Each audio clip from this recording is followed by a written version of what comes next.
Olá, bem-vindos à aula 6. Hoje nós vamos trabalhar um pouco a separação de variáveis na equação de Schrödinger. Essa é uma parte muito importante da mecânica quântica.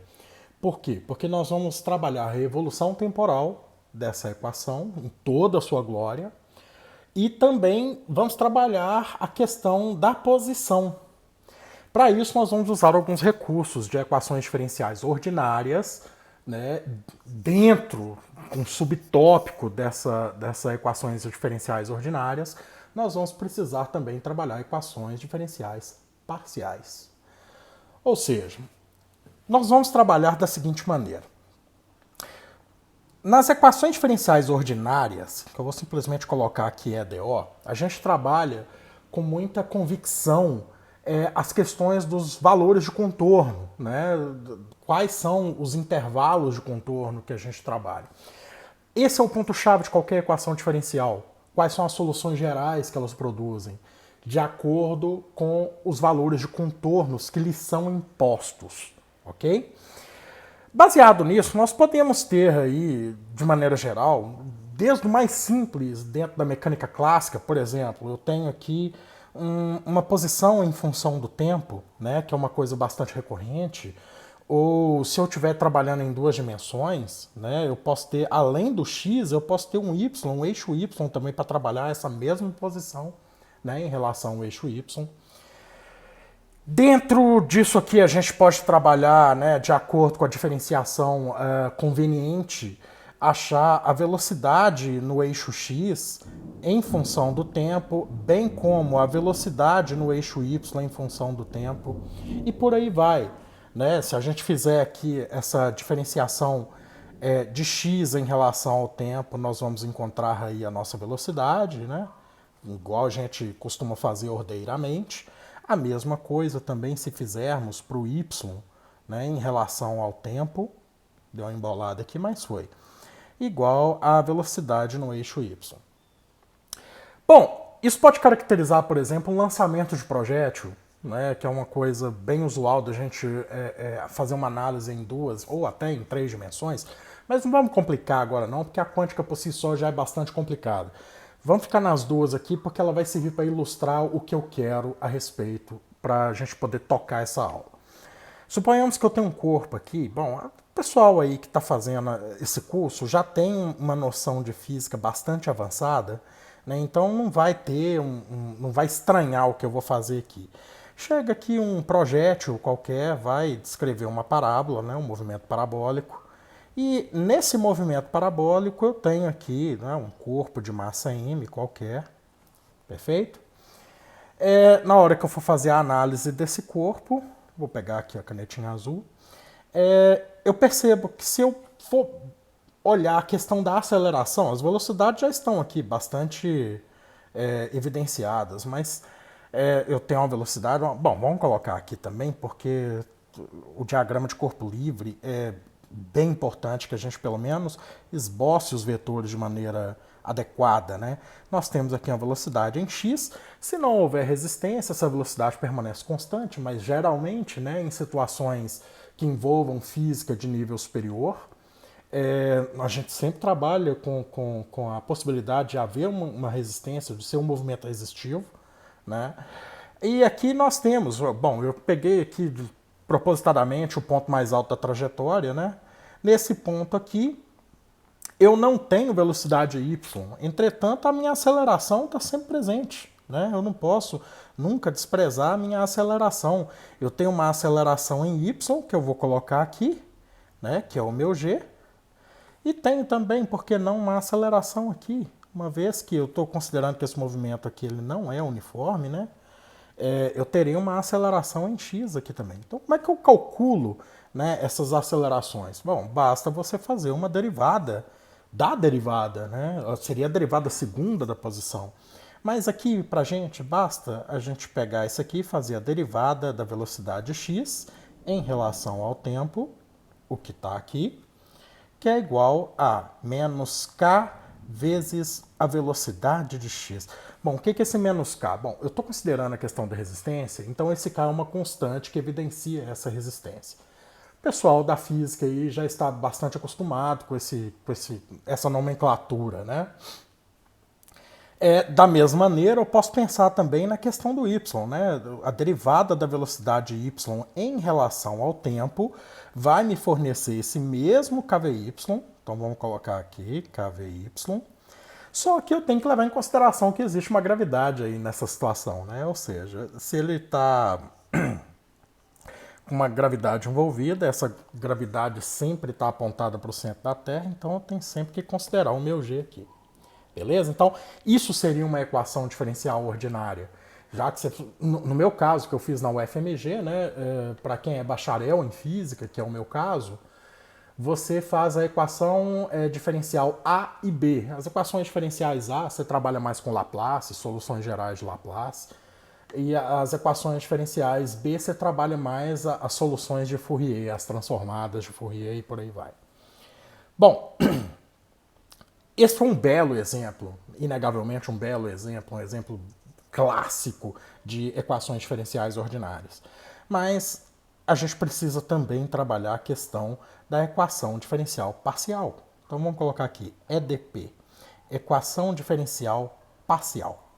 Que viria a ser um exemplo legal de equação diferencial parcial. Bom, vamos sair da mecânica clássica, vamos para a eletricidade, talvez. Um campo elétrico, por exemplo. Um campo elétrico, claro, ele pode estar também em 3 dimensões. Eu coloquei 2 dimensões ali, mas vamos trabalhar em 3 agora. X, Y e Z, perfeito?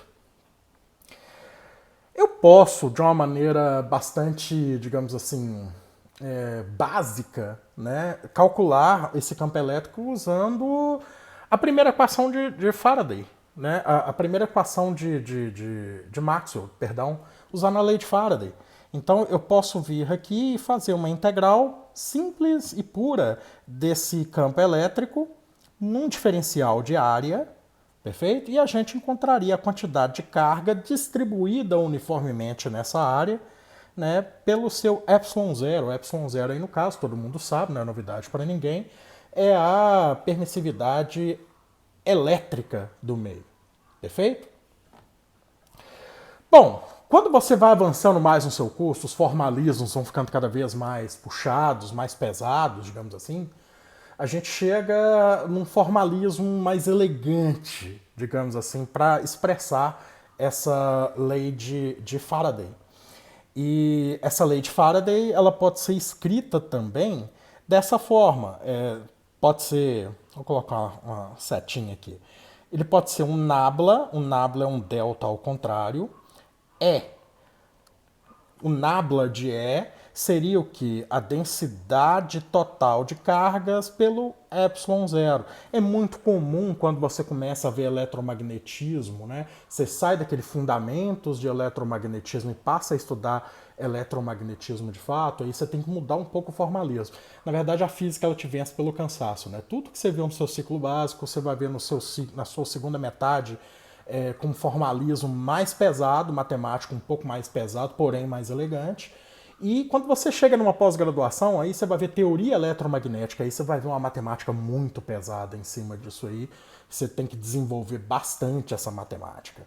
Mas o que quer dizer esse nabla esse delta ao contrário aí? Esse nabla, na verdade, ele simboliza um vetor gradiente. Você aprende lá no seu cálculo 2, se não me engano, acho que está na ementa do cálculo 2 aí na maioria das universidades do curso de exatas, onde você aprende a lidar com funções de várias variáveis e de derivação parcial.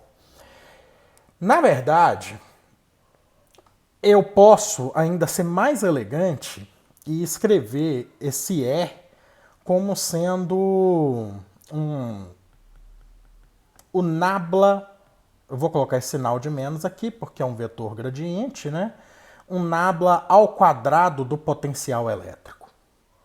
Isso também é bastante recorrente. Isso também eu tenho certeza, você é aluno da física, que, né, ou aluno de engenharia que fez uma matéria mais puxada nesse sentido, no sentido de eletromagnetismo, você já topou com essa relação antes na sua vida. E esse nabla ao quadrado, esse cara aqui, ó, ele pode ser expresso da seguinte maneira.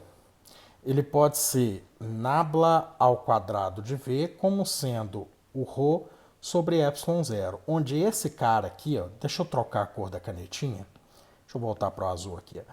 Esse cara aqui, aliás, eu devia ter circulado o quadrado também. Esse cara aqui, ele simboliza, na verdade, a derivação parcial nas 3 dimensões. Beleza? É o vetor gradiente, o famoso vetor gradiente.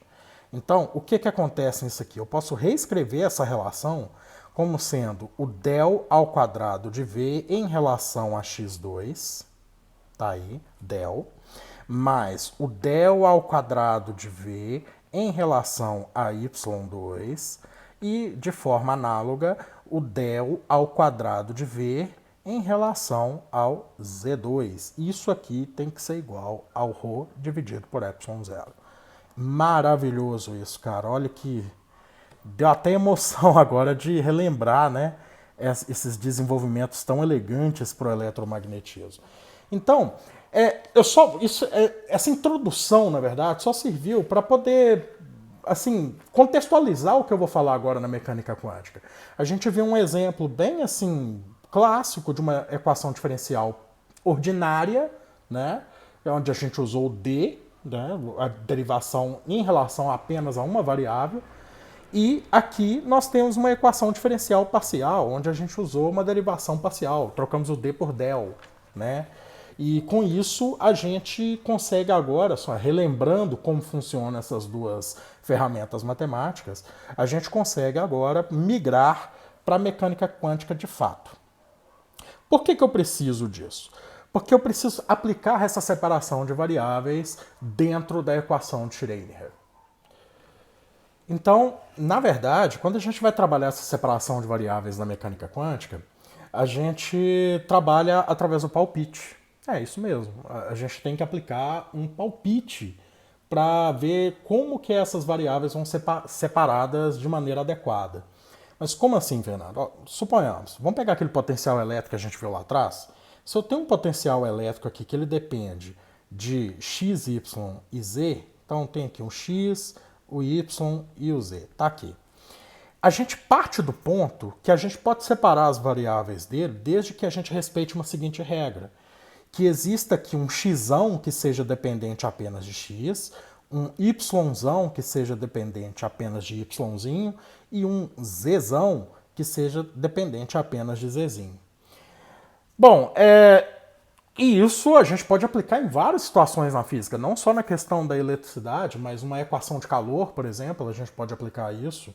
A gente pode aplicar numa equação de onda, e se não me engano, talvez na sua equação diferencial A, né, que foi o meu caso, no meu curso de equações diferenciais, um dos exemplos mais batidos talvez seja esse, o da equação de onda, né, porque, inclusive, eu acho que o desenvolvimento matemático ele surgiu para solucionar esse problema da equação de onda.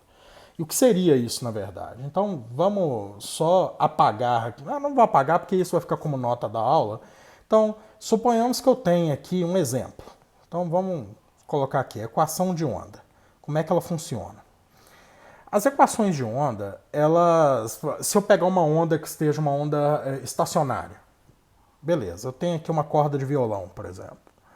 Tá aqui duas partes aqui, onde o meu fio, a minha corda está presa, e essa corda vibra, né, dessa maneira. Então, ela inicialmente está aqui, mas ela vibra. Uma hora ela está aqui em cima, não é isso? E outra hora ela está aqui embaixo. Assim forma-se uma onda estacionária. Se eu tirar uma foto desses dois extremos, na hora que ela vibra para cima e na hora que ela vibra para baixo, eu vou perceber que esse ponto ele está com as suas forças, as suas acelerações voltadas mais ou menos dessa maneira aqui, ó. Então eu teria uma força para baixo aqui e uma força aqui nesse ponto para cima, porque são resultado de quê?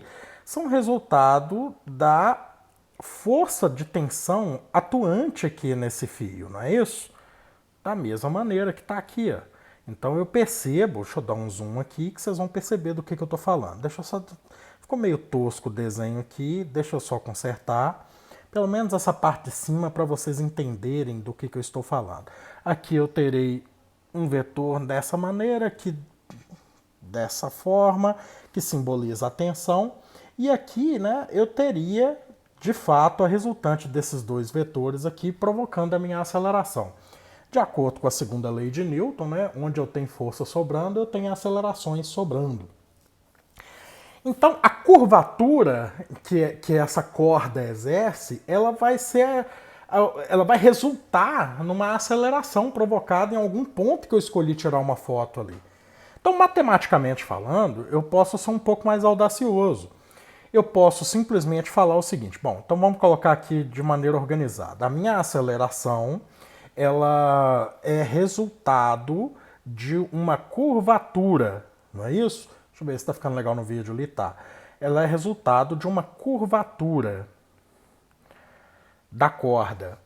E como é que eu determino essa aceleração? Simples. Eu tenho um ponto ali, uma função u, que ela depende da posição e do tempo, ok?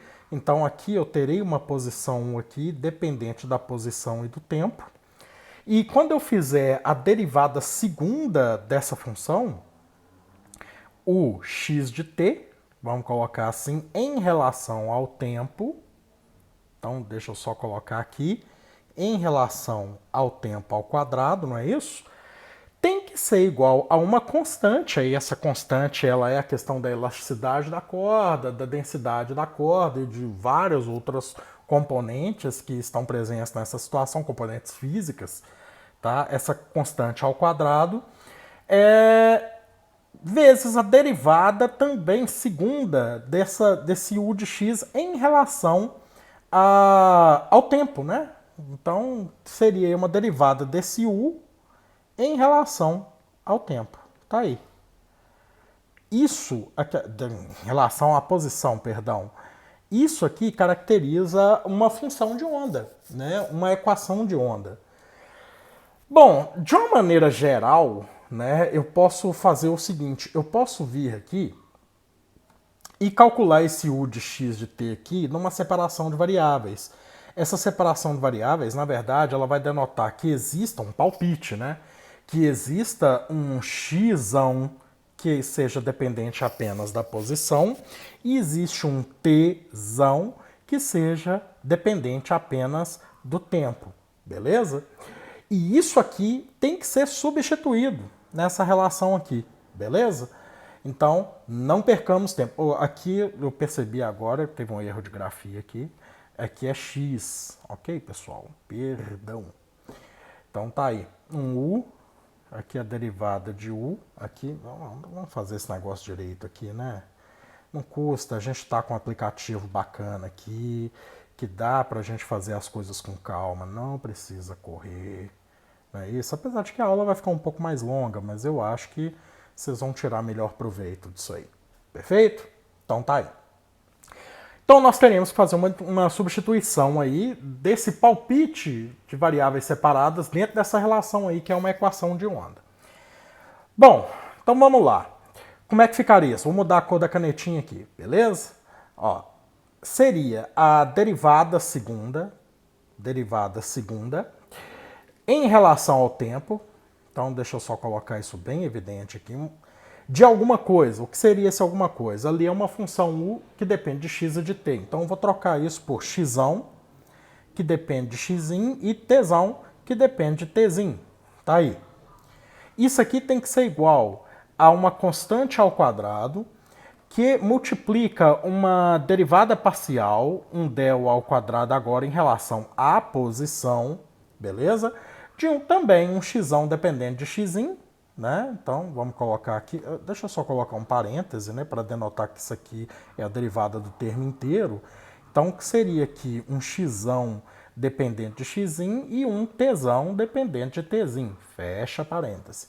Tá aí. Agora, olha que bacana, se essa primeira parte aqui, se eu olhar bem aqui, ó, essa primeira parte aqui, ela está fazendo uma derivada única e exclusivamente do tempo. Isso aqui virou constante. Perfeito?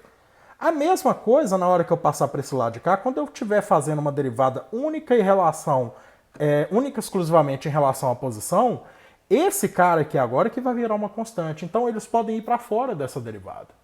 Essa é a grande vantagem da gente usar esse palpite. Então vamos fazer isso? Então deixa eu só tirar esses círculos aqui e mãos à obra. Na hora que eu colocar todos esses para fora, a gente pode ter uma relação mais enxuta, né? E dessa forma a gente vai ter o seguinte: teremos aqui um x dependente x, porque ele virou constante aqui nesse caso, não é isso? Vezes a derivada segunda do tempo t em relação ao dt2, ok? Eu estou colocando ainda como derivada parcial, mas já já isso aqui vai ter que virar uma derivada normal, porque só tem uma variável, beleza? E aqui tem que ser igual a C2, que multiplica... o t agora virou constante, então ele cai fora dessa derivada aí, seria um tzão de tzinho, que multiplica a derivada segunda em relação à posição, dx2, de um xzão de x. Tá aí. Olha que bacana, a gente deu uma enxugada na nossa relação, né? A gente agora separou as variáveis, colocamos as variáveis... Agora, não, ainda não separamos as variáveis, mas a gente pelo menos organizou. Vamos separar as variáveis agora, vamos fazer isso. Então, convenientemente, eu vou pegar esse cara que está aqui, vou trazer para cá e vice-versa, né? Esse cara que está aqui eu levo para lá. Então, vamos fazer isso? Então, só para a gente ter aqui um pouco mais de habilidade, para a gente poder mais liberdade para a gente mexer nisso aqui, vai ficar desse lado aqui 1 sobre tzão de tzinho, não é isso? Que multiplica a derivada parcial segunda de tzão ao quadrado tzinho, é dt2, tá aí, dt2, que é igual a uma constante, c ao quadrado, que multiplica 1 sobre xzão, mesma coisa, xzão de xinho, vezes a derivada segunda agora de xzão xinho, em relação apenas à posição dx2. Olha aí que bacana. Se eu aceito, prestem atenção, se eu aceito que esse cara que está aqui é válido e esse também é válido, esses dois caras têm que ser igual a uma constante. O que eu fizer para um lado tem que ser exatamente igual ao que eu fizer para o outro. O que resultar de um lado tem que ser resultado do outro. Então, se eu achar, por exemplo, 20 para esse lado aqui, eu tenho que achar 20 para esse lado aqui. Ou seja, os valores não mudam. Baseado nisso, o que a gente faz então? A gente fala que esses dois caras aqui são iguais a uma constante. Deixa eu trocar aqui a cor. Isso aqui é igual a uma constante. Ah, mas como assim, Fernando? Que constante é essa? Uma constante qualquer, A, B, C, não interessa. Eles são uma constante. O que interessa, na verdade, é você saber que você pode fazer uma separação de variáveis desde que você respeite essa norma, tá? Que você respeite essa regra, na verdade. Então, dessa forma, a gente pode fazer o seguinte. Agora eu vou tirar essas derivadas parciais, esses dels, e vou transformar em derivadas normais, um d normal, não é isso? Então, eu teria aqui, no caso, para esse primeiro termo aí, 1 sobre tzão de tzinho, ok, bacana. A derivada total, notem que eu troquei o del por d, derivada total de t de tzinho. Eu não sei por que cargas d'água veio parar um quadrado aqui, me perdoem, não existe esse quadrado ali. Aqui eu tenho um dt2. dt2, não é del t2, é dt2. Isso aqui vai ser igual a uma constante, vou chamar de a, beleza? A mesma coisa eu posso pensar para o outro lado. Então esse aqui é o primeiro termo, aqui vai ser o meu segundo termo. Um c ao quadrado sobre xzão de x, ok? Beleza? Isso aqui que multiplica agora uma derivada total ao quadrado, evidentemente, de xzão de x. Isso tudo aqui dividido por d total de x2. Isso aqui também tem que ser igual a a. Essa é a regra. É isso aqui que a gente colocou como regra máxima para essa separação de variáveis existir. Né? São as condições que isso exista. Perfeito? Então, continuemos. Bom, uma equação diferencial parcial virou uma equação diferencial ordinária. E uma vez que a gente trabalha apenas agora com uma equação diferencial ordinária, a gente pode fazer algumas brincadeiras aqui. E quais são elas? Esse cara aqui, por exemplo, eu posso enxugar ele da seguinte maneira. Seria a mesma coisa de eu ter o dt, o d ao quadrado de t, tzinho, ou dt, não interessa. Agora eu vou omitir esse parêntese porque é só uma formalidade, tá? O d ao quadrado de d, dt ao quadrado.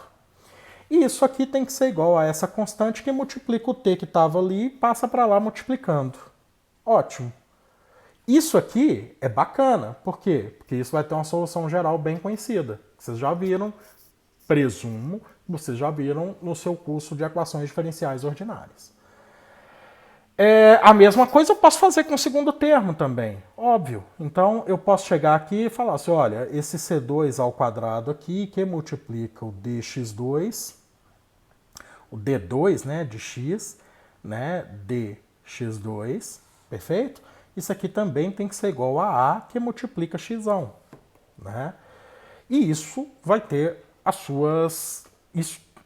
esses dois aqui terão suas soluções gerais. E essas soluções gerais serão dadas por isso aqui. Eu espero conseguir espremer aí certinho para não ficar exatamente... Deixa eu baixar aqui que talvez não tenha mais esse problema.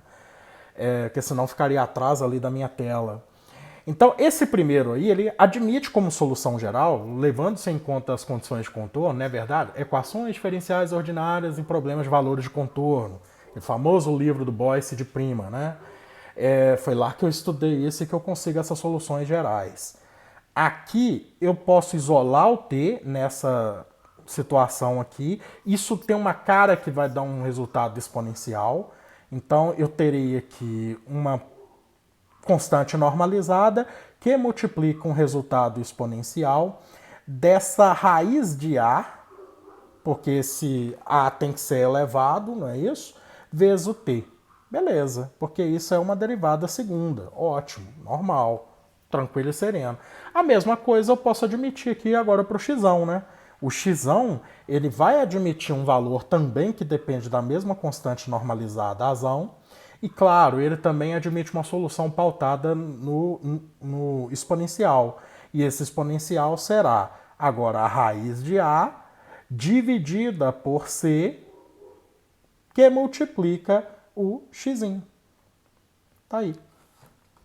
Ambas soluções escritas, previstas dentro do que rege as normas das equações diferenciais, da resolução das equações diferenciais ordinárias. Tá aí, tudo bonitinho, tranquilo e sereno. Aí você fala assim, pô, Fernando, mas e aí? Bom, e aí é o seguinte, cara, na hora que você juntar isso na sua equação de onda, que está aqui em cima, é só juntar os dois e vamos ver o que dá essa farofa. Então, essa farofa, na verdade, vai virar isso aqui, ó, uma função u que é de x, que depende de x e de t, eu posso reescrevê-la com separação de variáveis, juntando esses dois pontos aí que nós acabamos de achar. Ou seja, a que multiplica e elevado a raiz de a vezes t, que multiplica e elevado a raiz de a sobre c, que multiplica x. Beleza? Você pode, inclusive, colocar esses expoentes somados aí para ficar mais bonitinho. E isso aqui, meus amigos, isso é uma equação de onda. De uma maneira, assim, bem grosseira, claro. Lógico que quando você faz isso nas equações diferenciais ordinárias, você consegue colocar essa solução de uma forma bem mais formal e elegante do que eu estou colocando aqui agora. Mas o intuito disso aqui é apenas uma introdução para você entender o que eu vou fazer agora com a equação de Schreier. Vamos lá? Então, admitindo aqui que essa é a nossa equação de onda, a gente não pode esquecer de um único detalhe. Essas equações, elas, devido às condições de contorno que lhes são impostas, que lhes são de praxe colocar, né, essas equações elas admitem soluções também complexas. Por que eu estou falando isso? Porque na hora que a gente for ver agora a equação de Schreier independente do tempo, a gente vai ter que admitir essa complexidade. Por quê? Porque, bom, a equação de Schreier por si só, ela já trabalha, né, com números complexos, né? Então, se eu colocar aqui uma equação de Schreier, vamos escrever ela da maneira que tem que ser, é muito usual que você... Então, deixa eu só colocar aqui, ó, equação de Schrödinger, ou Schrödinger, como queiram. Schrödinger. Esse nome é bastante complicado, né? Então, nessa equação de Schrödinger, independente do tempo, em toda a sua glória, em toda a sua plenitude, ela vai aparecer usualmente para vocês dessa forma aqui, ó. O I vezes H barra, nossa, minha letra hoje realmente não está das melhores. I vezes H barra, derivada parcial da minha função de onda, x de t, que depende de x de t, dividido por del t. Tá aí. Só consertar aqui, del t. Isso aqui é igual a Hzão chapéu. Eita, o operador aparecendo aí, ó. Hzão chapéu, que age na minha função de onda, o meu psi x de t. Tá aí. Agora, o que vem a ser esse Hzão chapéu aqui? Ó? Esse cara aqui. O que ele vem a ser? Esse é o famoso hamiltoniano. O hamiltoniano, na verdade, ele é um operador energético. Eu já falei isso num vídeo anterior. Um operador energético, ele age da seguinte forma. Ele sempre vai colocar, então vamos colocar aqui uma regra. Ó. O H chapéu, o Hzão chapéu, o hamiltoniano, ele sempre vai ser o menos H barra dividido por 2m, que multiplica a derivada segunda em relação à posição, del x2, de algo. Que algo é esse? Ainda não sabemos. A gente já sabe, é a função de onda. Mas é só para você saber que, geralmente, a gente vai aplicar o hamiltoniano em várias coisas, né? Ele não foi feito só para trabalhar na função de onda, não é isso?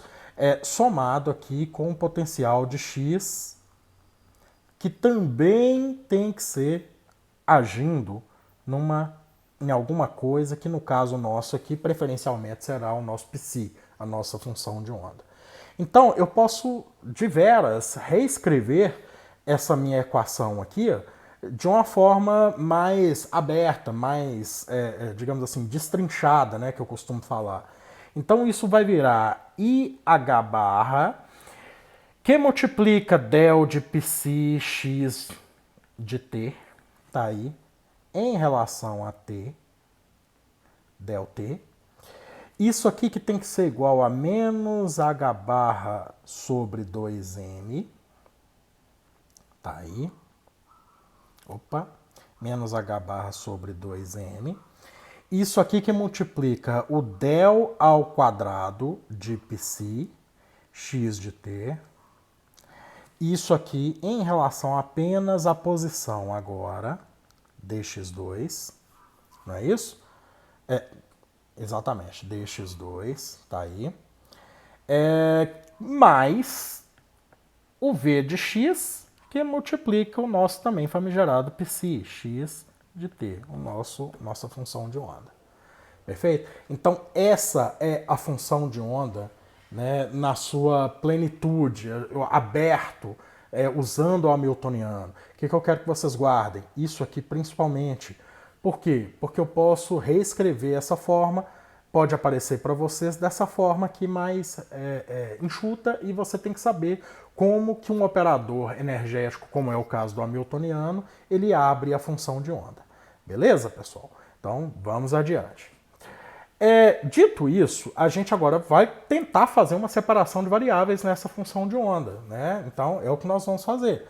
Então, vamos reescrever isso aqui de uma forma mais bacana, que seria o quê? Seria eu pegar isso aqui e fazer o I vezes H barra. Prestem atenção. Esse I vezes H barra, eu posso trocar esse psi, veja bem, a mesma coisa que eu fiz para essa equação de onda aqui em cima, né, na hora que eu fiz aqui o x e o t, né, que eu fiz a separação do variável baseado num palpite, olha o palpite aqui, ó. Eu baseei tudo isso aqui num palpite, eu vou fazer a mesmíssima coisa agora com a minha função de onda. Ou seja, eu vou assumir num palpite, deixa eu só desmanchar aqui então e já colocar esse palpite aqui, né? Esse meu palpite será o seguinte, vou colocar até de vermelho, que o meu psi ele depende de posição e tempo, ele vai depender então de um xão e de um tzão. Perfeito?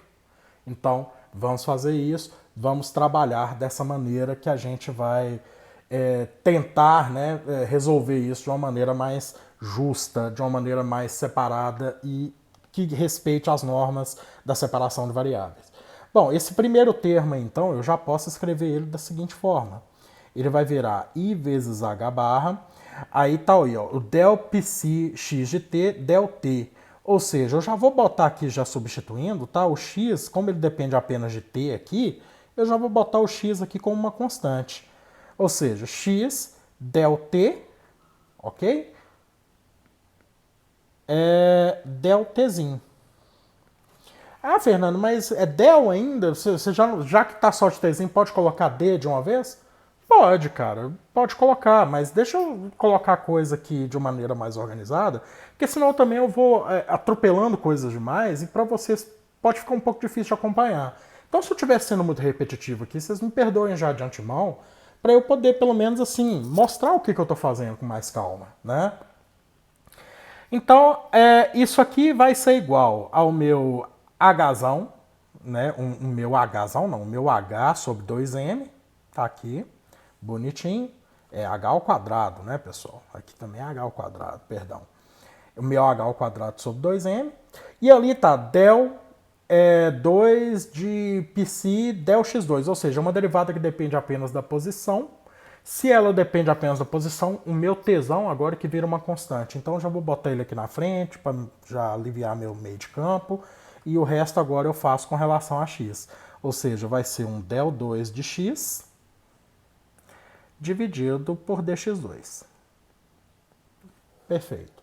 E isso aqui agora somado com a última parte, que é o v de x, não é isso? Que multiplica x de t. Então ali não tem derivadas, então eu simplesmente coloco o v que multiplica x de t. Aí, a regra que a gente fez lá atrás também na equação de onda é o seguinte, é separar essas variáveis. Acho que a maneira mais tranquila é dividir isso tudo aqui por xt, né? Na hora que eu dividir isso tudo aqui por xt, eu tenho as minhas variáveis já de uma maneira bem enxuta. Na hora que eu dividir esse primeiro termo aí por xt, eu terei aqui apenas IH barra 1 sobre T, porque eu dividi x por xt, vai ficar 1 sobre T. 1 sobre T, agora eu já vou botar o D, tá? D, Tzão sobre DTzinho, tá aí, bonitinho. Isso aqui tem que ser igual a menos H2 sobre 2M, tá aí H barra 2 sobre 2M. Aqui vai ficar 1 sobre x, porque esse cara aqui vai ser dividido, não é isso? Então vai ficar aqui 1 sobre x, beleza? Que multiplica agora o dx2, o d2 de x, dt2, tá aí. E aqui, na hora que eu dividir esse cara aqui, some o xt dali e sobra só o v. Beleza? E isso aqui tem que ser igual à nossa constante. Igual a gente fez lá em cima, para a equação de onda. Só que essa constante aqui, ela tem endereço, meu amigo. Ela já sabe quem é que vai ser a constante, porque isso utilizou-se de um hamiltoniano, que é um operador de energia. A nossa constante aqui, o que não vai poder variar nessa função? A energia. Então, nesse caso aqui, a nossa constante, nós vamos carinhosamente chamá-la de energia. Olha como é que a coisa vai fechar. Então, esse primeiro termo aqui, ó, ele vai virar o seguinte. Vamos lá, deixa eu mudar a cor da canetinha para ficar mais pedagogicamente aceitável. Esse primeiro termo, eu posso colocar I vezes H barra sobre Tzão, que multiplica dtzão sobre dt. Isso aqui tem que ser igual a energia. Beleza, esse é o primeiro termo. E o segundo termo, que é esse termo aqui, vou mudar a cor dessa canetinha aqui também, vamos botar um verde bem clarinho para ser bastante brasileiro, tá aqui. Esse segundo termo aqui, ele virará menos h barra ao quadrado sobre 2m, que multiplica 1 sobre xão, x2, d2x vezes dx2, tá aqui bonitinho. Oh, dx2 não, perdão, dt2. Não, é dx2 mesmo, eu separei a variável, pô. Aqui é dx2, aqui em cima que eu fiz confusão, perdão, pessoal, perdão.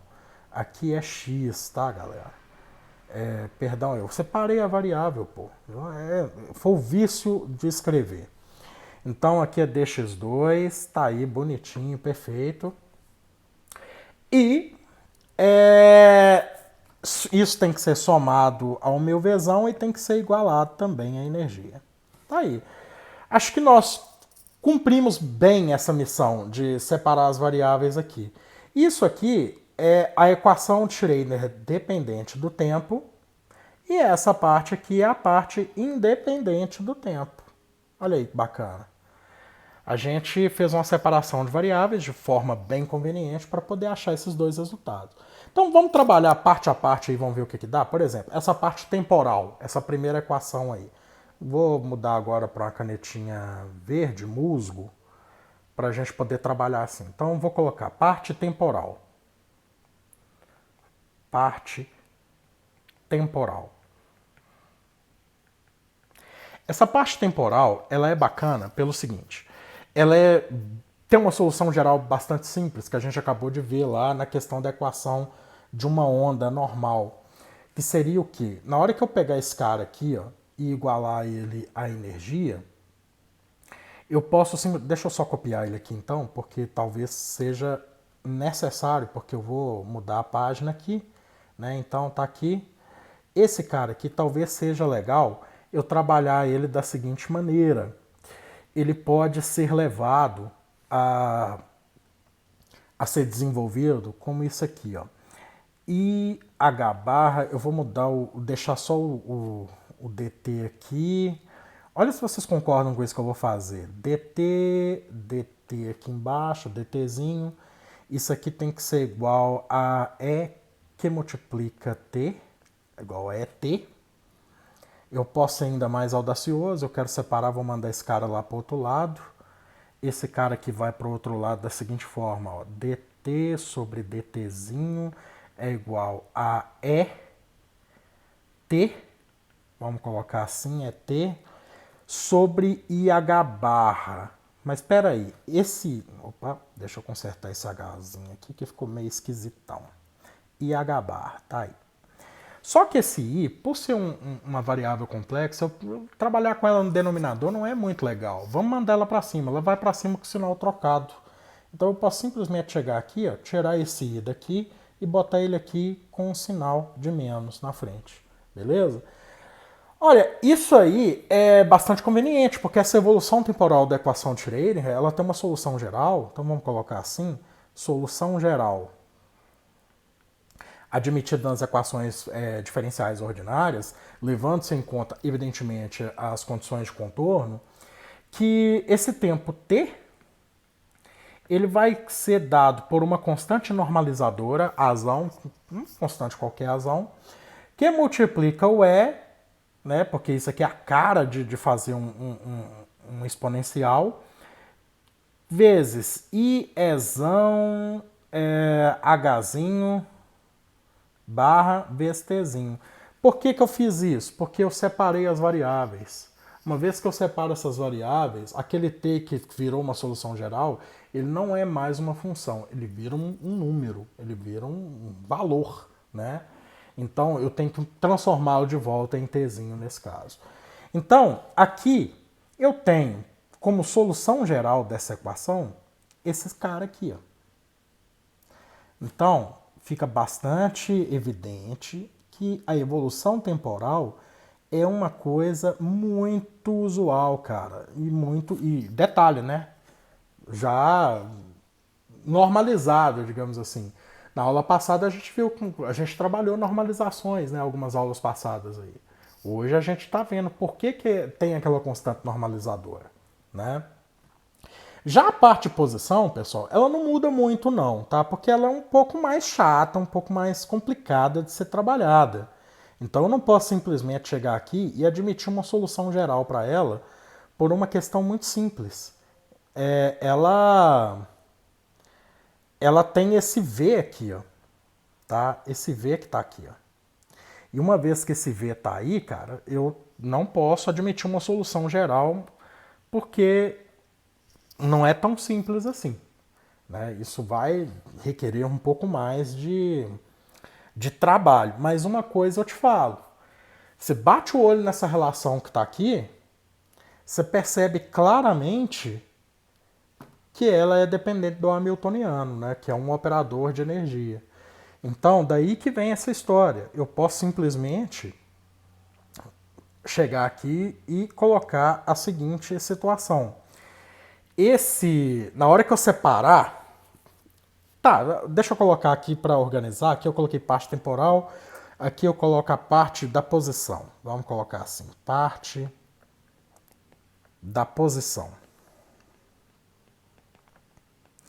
Essa parte da posição, a gente pode trabalhar ela de uma seguinte maneira.